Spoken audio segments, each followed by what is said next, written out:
హైదరాబాద్ నాంపల్లిలోని విజయనగర్ కాలనీలో ప్రజాపాలన కార్యక్రమంలో పాల్గొన్నారు మంత్రి పొన్నం ప్రభాకర్. అప్లికేషన్లను పొన్నం పరిశీలించారు. గత బీఆర్ఎస్ ప్రభుత్వం చేసిందేమీ లేదని విమర్శించారు. ప్రజలకు ఇచ్చిన హామీలను నెరవేరుస్తామన్నారు పొన్నం ప్రభాకర్. కార్యక్రమంలో బల్దియా కమిషనర్ రునాల్ రస్, నాంపల్లి కాంగ్రెస్ ఇన్ఛార్జ్ ఫిరోజ్ ఖాన్, ఇతర ప్రజాప్రతినిధులు పాల్గొన్నారు. అధికార యంత్రాంగం, జిల్లా కలెక్టర్ గారు, సంబంధిత సిబ్బంది 150 డివిజన్లలో సమర్థవంతంగా ఎక్కడ కూడా చిన్న సమస్య ఇంత పెద్ద ఎత్తున జరిగే కార్యక్రమంలో చిన్న అపశృతి కూడా రాకుండా కార్యక్రమం నిర్వహిస్తూ ఉన్నాం. అక్కడక్కడ ఏదైనా ముందు రోజు ఫామ్ల కొరత ఉండి కొంత దొంగలు కృత్రిమ కొరత సృష్టించి ఫామ్స్ ఎత్తుకుపోయి గతంలో ఉన్న అధికారం ద్వారా ఎత్తుకొని పోయినటువంటి అన్ని చర్యలు తీసుకోబడ్డాయి. ఎవ్వరు ఫామ్ కొనే అవసరం లేదు. ఫామ్ ఎవరన్నా అమ్మితే వాళ్ళ మీద కఠిన చర్యలు తీసుకొని ముఖ్యమంత్రి గారే హెచ్చరించారు. సో అది అన్నీ బంద్ అయిపోయినాయి. తప్పకుండా ఫామ్ ప్రభుత్వం ఇస్తుంది. దాని తర్వాత ఈ అప్లికేషన్ల ప్రక్రియ ఇప్పటికే మీకు తెలుసు, హైదరాబాద్ జిహెచ్ఎంసీ పరిధిలోనే 8.5 లక్షలు వచ్చినాయి. 1.5 లక్ష వేరే అప్లికేషన్ వచ్చింది. ఇంకా 4 రోజులు ఉంది.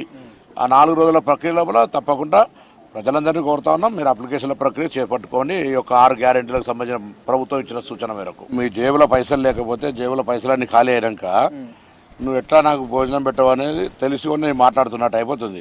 ఈ ప్రభుత్వం ఆర్థిక వ్యవస్థను చిన్నాభిన్నం చేసింది. మొత్తం లక్షల కోట్ల అప్పుమయం చేసింది. శ్వేతపత్రాల ద్వారా అసెంబ్లీలో చెప్పినాం. ఆ అంశం తెలుసు కాబట్టి వీళ్ళు పథకాలు ఇయ్యారని ముందే వాళ్ళు కోడై కూస్తున్నారు.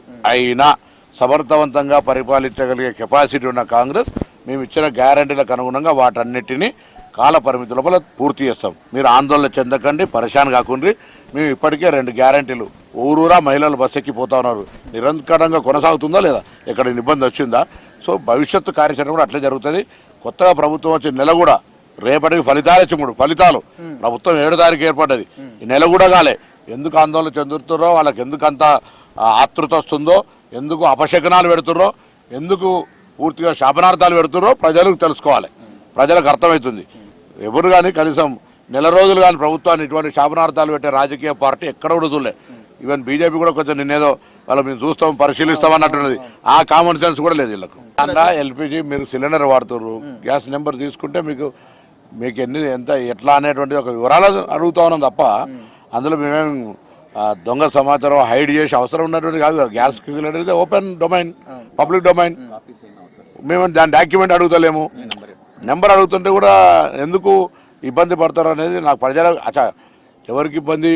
టీఆర్ఎస్లకు ఇబ్బంది, వేరే ప్రతిపక్షం పబ్లిక్ ఎవ్వరు కూడా నా గ్యాస్ సిలిండర్ నెంబర్ ఎందుకు అని అడుగుతున్నా అంటే నాకు చెప్పి నేను జవాబు చెప్తాను. అప్లికేషన్ ఓటుకు సంబంధం లేదు, కానీ మాకు ఓటు రాలేదని ఇక్కడ అప్లికేషన్ తీసుకుంటలేము. అది ప్రజలు ఆలోచన చేస్తారు.